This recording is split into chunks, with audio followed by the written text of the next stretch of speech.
Welcome to the Bleav Podcast Network, SoCal Sweat. My name is Anne McDaniels, a former NFL cheerleader and product manager turned actress and model who dreams of being a UFC fighter. Meow. Learning strategies to help motivate others leads me to bring you interviews each week from a range of athletes, experts in fitness and nutrition, and so much more. Thanks for listening to Bleav, the #1 podcast for working professionals, and let's push our endorphins to higher performance through SoCal Sweat.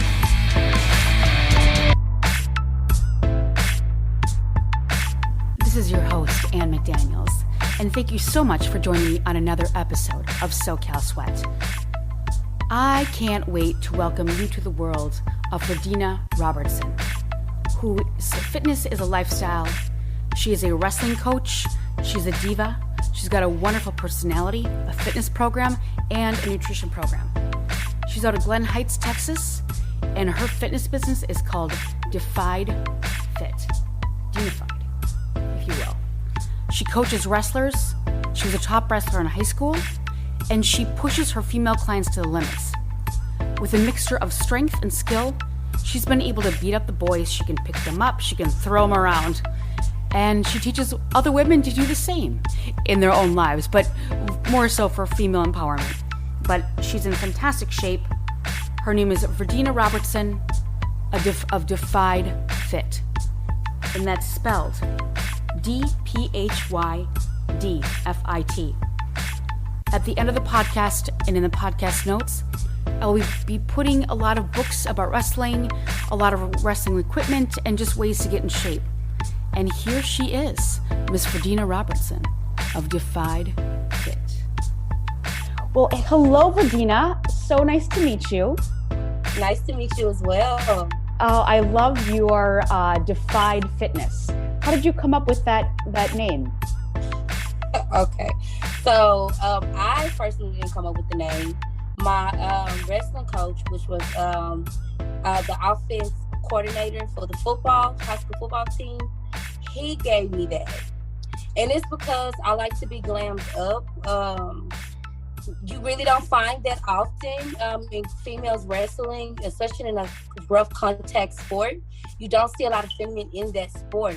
And so I won all the time, and I never wanted to look just any type of way in my photos. You know, I want to see that a pretty girl can win.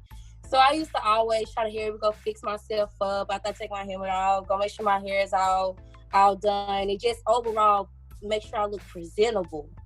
And so he would always say, "You finna go get defined. You finna go get Denified." So Dena is my nickname. So Fi he just added the 5 just for the glamour of it. So that's how I came up with Defied Fitness. So he actually helped me with that. So they stuck with me for some years now. So that's how I got their name. It's perfect because you defy the female stereotype of a wrestler because it's make it on a sexier version, albeit yes. WWE diva, but with your middle name. I like that. I like that a lot. Thank you. And it's easy to remember. So clients are and it's so short. Yeah, it's perfect. And with your haircut and all the different styles you wear, it's more fun. And that is the biggest question, because just like what you said, yes, you're winning and you're could be considered a killer, like Ronda Rousey. Mm-hmm. You look amazing. And that's such a big controversy because I remember when Ronda got on, she was in Vogue, and they said, "How do you feel about men always saying that you're not sexy or that's not a sexy body type?" And she's like, "I'm trained to be a killer. I don't care what I look like. I don't care to do that." Yeah. But you add that flair, and you already sort of have that diva, WWE diva about you, because you are willing to go glamorous, which some women aren't. So yes, thank you. Thank you so much. I actually needed to hear that. So thank you. Oh, gorgeous. And you have such fun, different looks that I think that it's just a better selling point to get more females into wrestling, because it's some just don't want to be that, maybe more masculine, but you certainly aren't that yet. No. You've got the curves and the muscles and the strength to do so. Yes, thank you. And I tell a lot of females, it's all a persona. It's all like different hats. and I get a kick out of being a superwoman, different women in one. Like I love switching the wigs out. I love switching the different personalities out. I'm able to fluctuate. I'm able to be an alpha female and also tone it down to be a gentle woman. I could put a dress and heels on and you would never know that I play football or I play any type of rough contact sport. You would have never known. You would just think I'm a pretty face in a dress and heels, and I work out, and that's it, and that's all. So I love it. Gives me an inner power and an inner kick to know that I have this many capabilities, and I will be the least one to expect it out of the room that you will get it out of. Absolutely. And I encourage anybody, we'll put all the notes and everything at the end of this. But I mean, looking at your Instagram of Defied Fit, it's just like, I mean, you almost look like a different person from one to the next. And you really are a superwoman, and with all of your looks and your strengths, and you're kind of born for film and television. I mean, have you thought about doing combat and doing stunting in motion pictures? I have not, but I have thought about the television. My originally plan, I wanted to actually be a sports broadcaster, but I know how slim and narrow that industry is. I'm still willing to chase that, but I'm willing to try anything. I am a very versatile girl. You can put me in an environment and I will pick up on like this because I know who I am as a person. Me having to put on this kind of persona, it doesn't bother me. I know it's for play, but I can also foresell it to others. And so it's not intimidating, because some of the videos I look at, you were like, oh my God, I would be scared to go to her for fear that I'm really wimpy or something, but you're such a real person. yes. It's a complete, I mean, because you look like a complete badass superhero. And I'm like, oh, maybe I'd be intimidated. Maybe some people would be intimidated by the fact that maybe they're out of shape and don't want to go to you because like, oh, she's too good, but you're so approachable. And I am. yes. And I think that's a huge quality for someone in wrestling. You can put that persona on of like, don't cross me. And then Of course. Yeah. It's the moment I think a lot of people say my smile kind of breaks down the barrier. I was never the one to I guess do intimidating things to psych out my opponent. I feel like energy is real, and you know who you going up against when you see who you going up against. You know, you get that feeling. But with me able to be that approachable, when I was in high school as an athlete, I gained so much respect from my peers to the point I was able to get a signature move out of me just wrestling. I didn't promote it. People just picked up on it and put a name to it. And then it transformed into me coaching the following year, right after being a high school athlete. So that was a transitioning, going back to the school where I came from to volunteer to start my coaching year soon. So it was fun because there was a quick second to kind of get myself in shape, but I gained so much respect on both sides. And when I came back that following year, you know, it was still student athletes still wrestling because they were still in school and I just graduated. So now instead of them looking at me as an opponent and being intimidated by me, they were able to walk up to me and approach me as a coach and ask me, how do you do this? How do you do that? And being such a young coach, 19, nobody knowing you haven't even started school, college yet, nobody knowing that you just now, this your first year coaching, and parents was just like seeing like how the girls was just so attached to me and how they just absorbed my words. And it was like, because they know I just came out of their situation. Absolutely. I understand. And I was that, and still is because I'm young, but I am that that bridge and that gap between an athlete and a coach. Yep. So that was a good experience. I actually like that phase. It was very uncomfortable at first. It is, but when you're out of your comfort zones, you really grow, and you were able to help students more because I'm sure that you were more approachable than some of the top coaches that were very intimidating. Yes. Did you coach both males and females then in high school? So I was mainly over girls. So I did help coach boys, but it was more so, how can I say this? It was more so unwelcoming?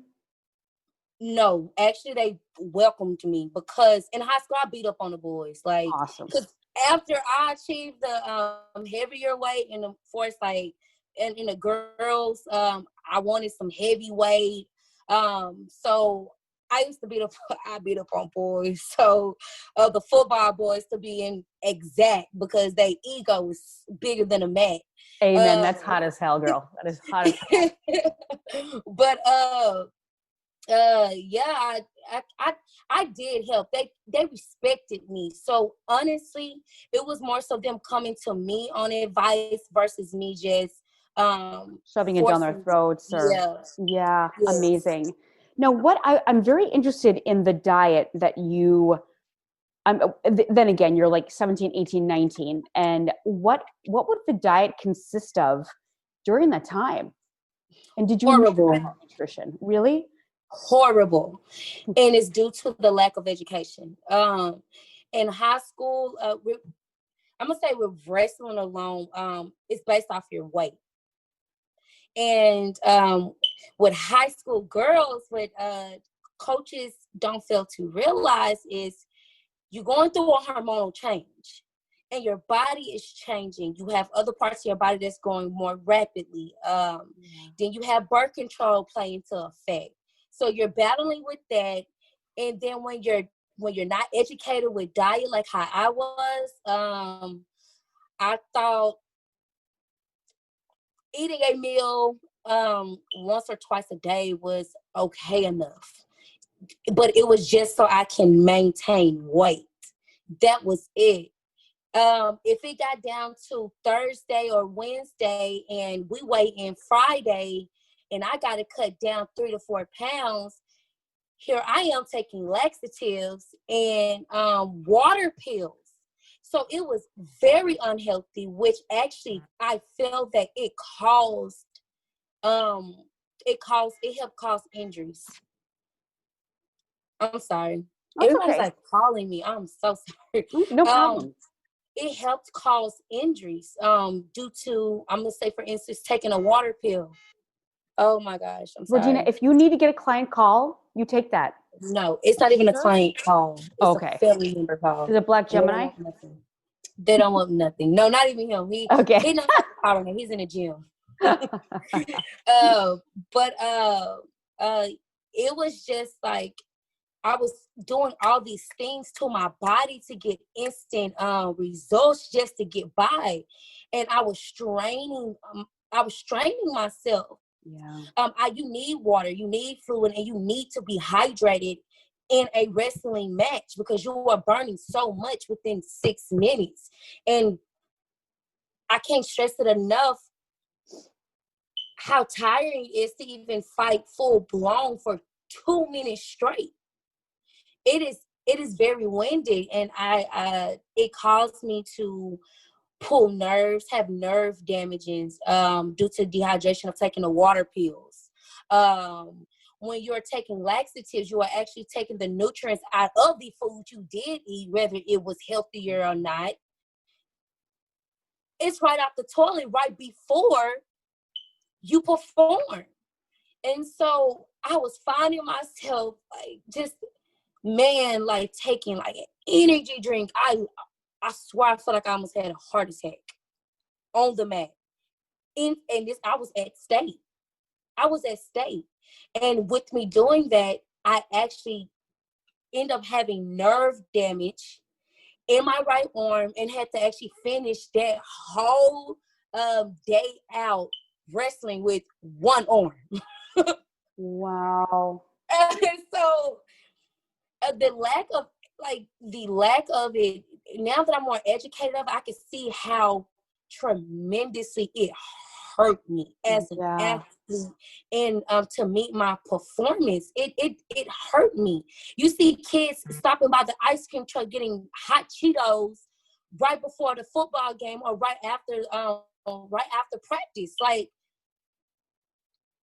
I mean, it's unhealthy everywhere, but they jam us on strength and conditioning, strength and conditioning, but not educating us on what our body needs to endure that strength and conditioning, to be able to go to the next level, and your muscles and your bones be able to be strong enough to handle the next level training. And it hurt me tremendously not knowing that. So my diet was horrible. I'm glad that you're okay now, because that can have a lot of long-term damage. And I dated, I went to the University of Minnesota, and I dated a couple of the wrestlers, and just even the practices that they did in college or even in high school from dating that, just the dehydration, the, workout, the aluminum foil suits in the sauna. There's a lot of bad practices. I'm sure you know all of them. The fast cutting of the weight. And I think it was like one of the boxers, it was I think it was Evander Holyfield, that who is, his dad wanted him to like get to a certain weight class, and boxing is also, there's almost like unfair weight classes. He made him run. He ran like 40 miles in one night just to get down to and then he's dehydrated, and I think he won that match. But you're like on survival. You damage your body. Totally. You damage your body, because regardless of the fact, like in wrestling, you have 3 matches in all to win first place. If I'm draining myself and I strain myself within the first match, I still got 2 matches to fight through. And I have to hope I end it within the first period. And a lot of the majority of the times my matches do end within the first minute or two in the period. But I had no choice most of the time. I had to stay ahead of my injury to prolong my body. And by the time my senior year came in state, I literally had medicine tape from head to toe. And it's scary and dangerous. You got females with eating disorder already, making themselves throw up in the bathroom. It's horrible. It's horrible. Is there a way to make it healthier? I mean, obviously with better nutrition, but there's going to be that, as female athletes, we're already, like I lost my period. I hadn't gotten it, almost all the way through because of low body fats. Yes. And then you're I think you lose it at 12%. In fact, I have a podcast coming up this week about orthorexia, where it's like they don't put anything, so athletes don't put anything into their bodies that's not like the most pure of form, but a lot of women can dip low. Do you mind sharing? Have you had any long-term damage, and have you had to like manage like even some of the nerve endings in the arm? Like if you're typing or if you're coaching somebody, can you not feel that, or is it? A lot of it is within my wrist control. I have a lot of nerve damage right in my forearm. Where else? Oh, don't get me started about the knees. Oh my I'm gosh. sure. And then you probably get really cold. And when you get cold, that just is so achy. Aches Yeah. tremendously. I have a shoulder. I don't know what's wrong with my shoulder. It's just so many undiscovered strain injuries. I have like this particular muscle in my right butt cheek that's just irritating, like the smallest, almost like a small pinch pull. It is the most nerve-wracking thing, especially when I'm doing sun raises. It's horrible. It's a lot. It's honestly a lot of small injuries, but them small injuries adds up to be such an overall big injury, and it can hinder a lot, especially with me being in the fitness industry. It can hinder a lot. it hinders a lot. And like, I understand what you're saying, because with these breaks that I'm still mending, it's like, I don't even want to go outside and take a walk. I'm like, oh my God, get on that Peloton and Yes. lift weights. But I used to box and CrossFit, but I don't want to put that impact for long-term damage, because we want to be athletes and in shape the rest of our lives. Do you have a way of sort of numbing that pain, or do you take any painkillers, or maybe a lot of turmeric where you're like, it's anti-inflammatory in a natural way to help that? Or you just kind of like grin and bear it like we do? Just take it. I don't overstrain myself. That's the main part. I do not overstrain myself. I've now got a discipline to where when my body needs a break, I'm able to give my body its respect and its break. But honestly, I just wink, thug it out. I get Just it. try not to pull it or strain it, and watch it. I do the heat pads and stuff, but other than like my simple daily herb intakes, I know they do help with the pain tolerance, but I just take it. Yeah, exactly. Like I have no, sometimes I yell at myself, oh, get over it, bitch, and suck it up. Get on it up. Get on those weights. I'm like, oh, I wish I could like be nice to myself. I wouldn't say that to anybody else, but I would say that to me. Yes. Yeah, but again, that's what we do. We push through, and you're a real role model for your clients. But on the other hand, you've learned a lot about it, obviously, and you have your nutrition. Your if you going to your Instagram, you have your own nutrition program. Tell us about that. So my nutrition program just comes from based off of I only speak and practice on specifically what I know and what I have done and tried. So the alkaline diet, I give people different diet tips for what they are trying to achieve, whether it's cancer, like, a lot of, I have actually one client who just discovered she has tumor on her ovaries. So I told her, you need to look into the alkaline diet. So with this, I came to discover on different family members trying different diets out that suit them. I have been studying African holistic, Dr. CB. So that has been like my main source, other than me currently going through school and finishing to get the paper and the certification behind my name. That's amazing. So are you actually taking classes on African holistic medicine? Just yes. On that? Oh, yes, that's incredible. I think that's so important, because there's a lot of diseases of all of our different races. Like I come from like Northern and Eastern Europe and Russia area. We have different things like in our cells that affect us differently, and because we're all from different regions. And my cousin works with sickle cell anemia with African Americans, and that is so specific to certain to that type. And with the African holistic, you're already taking. I mean, we're already taking so much from Africa anyway, with all the natural herbs and then in the Middle East. I think that's fantastic, and is very specialized. In fact, I want to connect you with some people on that to grow some more. Please. That's very interesting. But you work with all types of clients, of course. But yes, find that the alkaline diets for especially your client with cancer has helped her so far. It has helped her. Along with also she take regimens of sea moss, turmeric root, ginger root, yellow burdock, and dandelions. Oh, sure. She takes that every morning. It has tremendously helped. Actually, within a month of me training her, because I kind of came across this formula with doing my weight loss, and it actually helped. But she lost within 15 pounds, and because she's so obese, and within the first month of training, she lost 15 pounds of that. And when she went back to the doctor, everything was leveling out. Her blood pressure, her sugar, the tumor is actually gotten smaller. So she's actually getting that removed. I think tomorrow, if I'm not mistaken.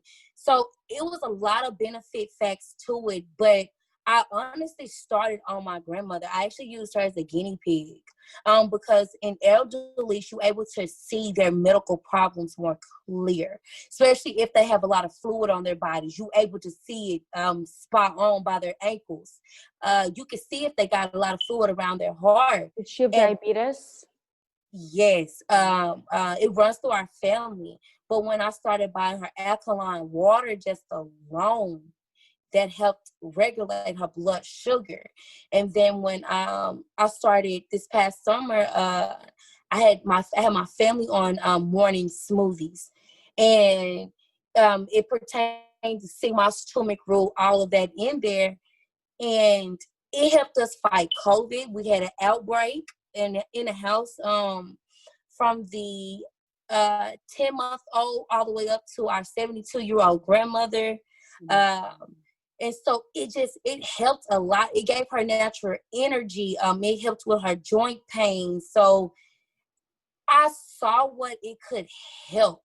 And so when I saw that, that's when I started digging deeper into natural herbs. And from there, it's just been discovered ever since. That's amazing. How did your family take that in the beginning, especially your grandmother? Because sometimes that older generation, like, oh, I don't want that. But she sounded like she was very open to you because she probably respected where you were coming from. That's exactly it. It's crazy how outsiders will take your advice before family will. Yeah.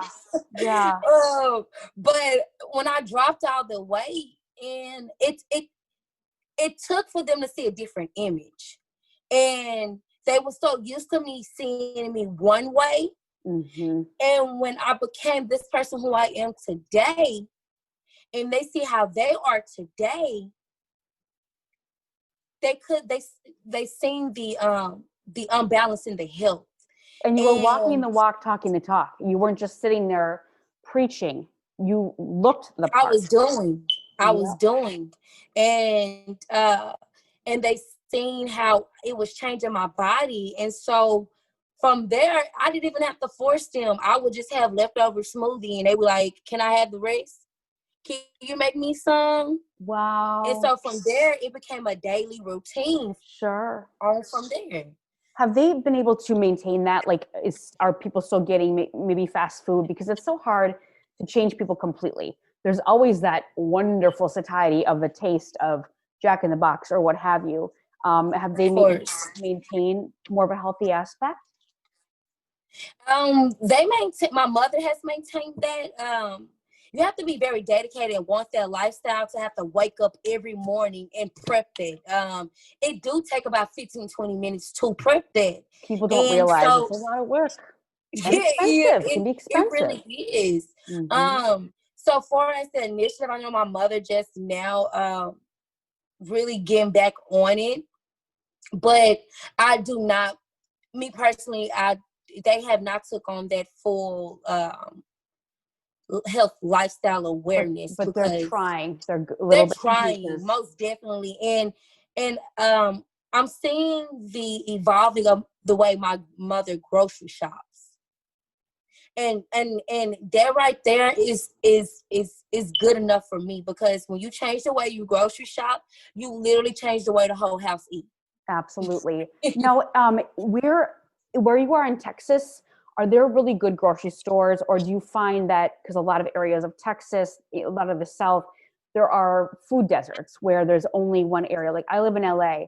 There are certain areas where it's like there's not any kind of a health food store anywhere near there.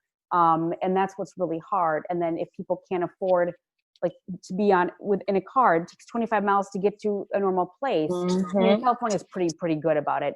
And they recently put in Aldi, which is a more affordable grocery store in a certain area. I'm like, thank God, because it's wonderful produce. There's a lot of healthy ingredients. Where you are and where some of your clients are, is that tough to find, or are you in a pretty good area of Texas? I'm a pretty good area of Texas. Dallas is well supplied, but also Dallas is set up by the area that you stay in.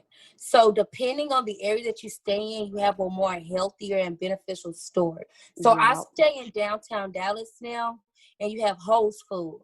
Whole's Food is a wonderful organic. You can find anything that you can think of in there, and they're very fresh, but they're high, and they're in the upscale neighborhood areas. When you get to like the middle class, which is where I was raised, more in the urban country suburb area, you have like Walmart, Aldi's, Winco, Kroger's, Tom Thumb, but they're not as fresh, and they don't last long, and they don't keep it in stock. I know, that's the problem. That's They the don't biggest keep problem. it. I just kind of put that. They don't keep it in stock because it's probably not as in demand. You may be a very unique part of that population. It's very unfair. It's just so tough with nutrition. We can talk about it, but there's people that are against barriers. Like I do a lot of volunteer work, and I was with a group of women, and they all shop at Whole Foods. I go both. And they were helping some people that were trying to get, better at nutrition. And they were just like, oh, don't buy the sugared cereal, go buy the granola at Whole Foods and make your own. Well, how can they afford the granola at Whole Foods when they can't even get to I'm like, are you granola at Whole Foods? I bought a bag of wild rice about this small, and it was about $10. Yeah. Yep. There are cereals that are like in the 20s. I'm like, are you kidding me? I mean, I'm a cheapskate, but I hear what you're saying. But you know what? You're making the effort, and you have to go spend 20 more minutes and maybe a lot more money, but you're looking the way you do and drinking your alkaline water there. I'm just really impressed with just a female wrestler in general. What are some of the most difficult things to train female athletes in the wrestling segment, like half Nelsons? And do you have different types of moves than the guys for obvious reasons, or is everything up the door as far as boobs, butt, everything? So honestly, it depends on which side you wrestle on. Obviously, male competitive, it's a lot more skilled. I'm not saying that females isn't, but theirs are, you have to know what you're doing. Mm-hmm. You have to know what you're doing. Every single guy has to know what he's doing and has to be skilled. With a woman, it might be 10 women, but you're only going to come across 3 out of 10 of those women who takes her strength training serious just as well as skills training. Right. And I've learned in wrestling those are 2 different things, because I've seen a match won by strength, and I've seen a match won by straight skills. And you can do anything that they can do. Now, it gets down to genetics or whatever for size wise. But to me, I feel like women can grow strength and legs better than men can. And they can, for the most part. It is true. They have chicken legs, a lot of them. Especially calf muscles. So, yep. It's all about training. I feel like the hardest thing for a female wrestler is finding that underdog. Yeah. Once you find that underdog in you, it opens your ability. I can say pertaining the alligator move. It's basically you twisting your opponent as if how alligator will kill itself, and that takes a lot of upper body strength. Women don't like much upper body strength as male do. So I can say, as far as that, a lot of upper body strength wrestling, as far as picking up, being able to handle your opponent just straight off your upper body strength, because a lot of times your lower body might be tied down underneath their body weight. So you have to now use your core and arms to get them off of you or to kind of maneuver. So I'm gonna say in any moves, what can make and break a woman is her upper body strength, because we do not work on that as much as we work on legs, gluten, and our calves. We don't work on upper body strength as much. Sure. May I ask, do you wrap your just the breast tissue to protect? Because I know a lot of breast cancer can be actually caused from blows to that area. Don't quote me on that, but do you use protection as far as your no? No, ma'am. I was heavy chested when I was wrestling. Which can help. Maybe. Okay. One thing I can say, having more body parts do help. Yeah. Because, and I'm gonna say why. In my senior year in high school, freshman year, I started at a 165 weight class, and by the time I graduated, I was wrestling in 185. And coming out of high school, I was wearing a 36H in a bra. And when it came to when it came to like headlocks, I was able to use my breast to pretty much smother my opponent to make them tap out sooner. Sure. That was just my perks. You can't help it that you're blessed. Yes, that was my perks. And so when it came to that, it was no problem. It was no problem for me, but it most definitely hurt. I had to wear 3 bras. I can imagine. Just so my breast wouldn't fall out my singlet. I would think people might want to get a reduction just in case if that affected that athletic ability, just like some of us get implants for our other reasons.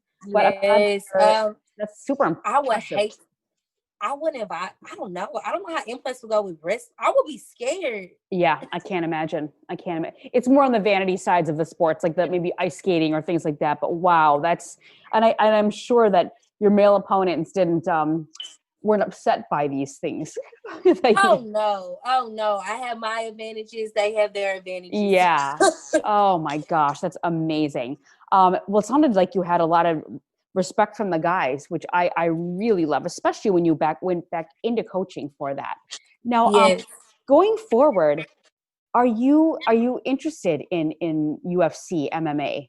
Because the wrestlers seem to do the best I feel that UFC is going to be above even the NFL coming up in the future. I don't know. I love NFL, but I also love UFC. It's really up and coming, and you have such a personality for it. Thank you. Thank you. Even starting with the commentary as a woman, because you know so much about the wrestling side anyway, and then learning more and breaking in. I just think that the sky's the limit for you. I'm very excited. Thank you. And you really seem to be a wonderful, positive role model for your female clients. Do you feel a lot of women go to you because of wrestling, or do you get a lot of more male clients because of what you do in your specialty? Honestly, I get both. I do get a lot of more male clients. The females that come to me, they want to discover themselves. They want me to bring the underdog out of them. Yeah. Far as males, they come to me more on combining wrestling skills with football skills. Oh, sure. So I have been doing that. So a lot of times males do come to me with that. Especially like linemen, squatting positions, learning how to explode, sea drills, things of that sort. Yeah. So that's really where, for us, I will work with males, and males come to me about is combining wrestling and football. Yeah. Oh, that's perfect. I mean, yeah, then you have a much broader audience. Do you prefer one or the other? Do you like to train males more than female? Any difference in how you train? I like both. I do feel like training a female is harder and more tedious because it's not many females, many women like us. But I love both. Cause once you break through a woman discovers herself. She takes off in the sunset. Absolutely. Before it's training males teach you so much. Yep. It teaches you so much. And honestly, being under football coaches, I absorbed all of that. And a lot of my skills training and personal training involves a lot of football drills. I love my that. My wrestling involves a lot of football drills. I would have my girls on the football pads exploding, and they loved it because it brought a competitive out of them. They was able. It was a woman empowerment for them. Yep. And they just, and having that male training aspect, it helped me push myself to where I need to be, so I can be the right trainer, the right coach, or the right whatever I needed to be for my client. I like their style because there's no drama, there's no bullshit. No, they're just this is what it is. My dad's a football coach, and I grew up in just that kind of diehard. And but then we can get too hard on ourselves, like, you know, because you and I seem to be just through that pain. But in a way, you know what? It teaches you survival, and it gives you more power. And I'm not ripping on females. I love women, of course, but there can be a lot of drama with that. And it just, I know, I don't even, Lord, I can't. Like, one of the questions that you asked me, what drawn me to wrestling, it was because I was not getting along with my other female peer athletes in other sports. Yep. Volleyball, it was just done and over with. Basketball, like, I was not getting along. And I literally walked to the indoor to get away, and I discovered wrestling. Less female. A lot of competitive. You can talk your mess and gotta worry about it. The cattiness and the at all. I could be myself. I could be the alpha bro. You can like rough it out, and I love yes. And I love that. And so I just stuck with it. So I've got to ask you, what has been your favorite cheat food during COVID? Because I know you're on a healthy regimen. What has been your, like, I have to have this now? Quesadillas. Ooh. Cheese, chicken, steak, all? Of course, cheese, fajita chicken. I love vegetables. I always do sauteed mushroom, onions, bell peppers, all the bell peppers. So I ate a lot of quesadillas. First, of course, on a no carb tortilla. So it was like 70 calories. But I loved it. Quesadillas was my number one go-to. And then shrimp tacos. Like, how much cardio do you do with your wrestling training? Cardio must be done every day because you have to remember, we take against some type of weight from the time we wake up, from the time we go to sleep, whether it's fluids or solids. So you have to constantly keep your body in a burning state. So you have like your light cardio days and then your hard cardio days. A lot of suicides. I love actually doing suicides. Suicides give you that it gives you breaks in between. And you have to explode, you have to sprint, and it makes you get it done. So cardio was a must. Plus you had to also outweigh the weights because you was already lifting heavy for the strength. So you have to most definitely find a balance. And endurance. Endurance was the number one thing as a fighter, as any type of fighter that you have to have. You have to have endurance.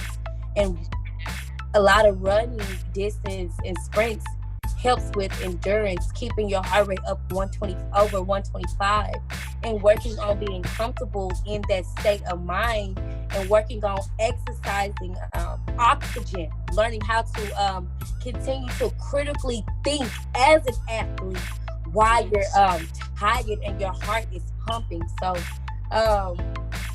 I work on my girls a lot of times is being able to think for yourself when you're dead tired, because it's so many athletes, and I work on that with all my clients, is surpassing that, and that's how you're able to break limits and know that you are improving in different areas. Thank you for being so kind with your time, because you've been training all day.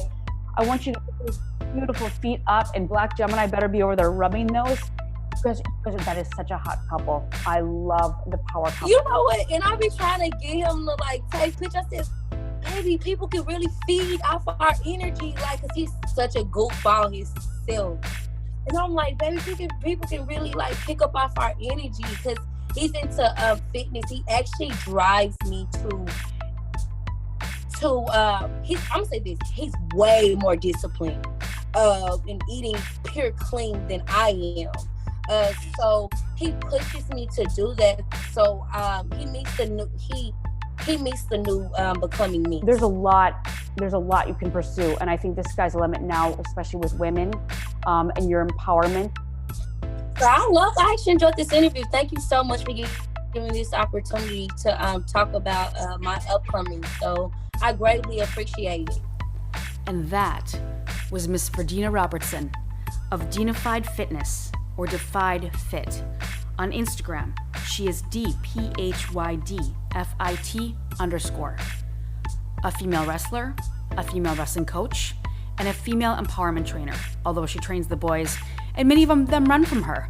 She can pick them up, throw them around. She's got the skill set and the attitude, the strong work ethic to pay the bills. And I can't wait to see what she does in her future, whether it be a WWE wrestler, diva, maybe the UFC, or as a reporter on the front lines of any of the UFC fights. I can't wait to see what she does in her future. Otherwise, you can find her on Instagram at DPHYDFIT. We appreciate you for listening, and please subscribe and rate the show on iTunes. You can also listen on Spotify, Stitcher, Google Play, Luminary, Tuned In, or at Bleav.com. You can reach out to me for any questions or topics you'd like covered on the show at Anne McDaniels. And I'll see you next time on So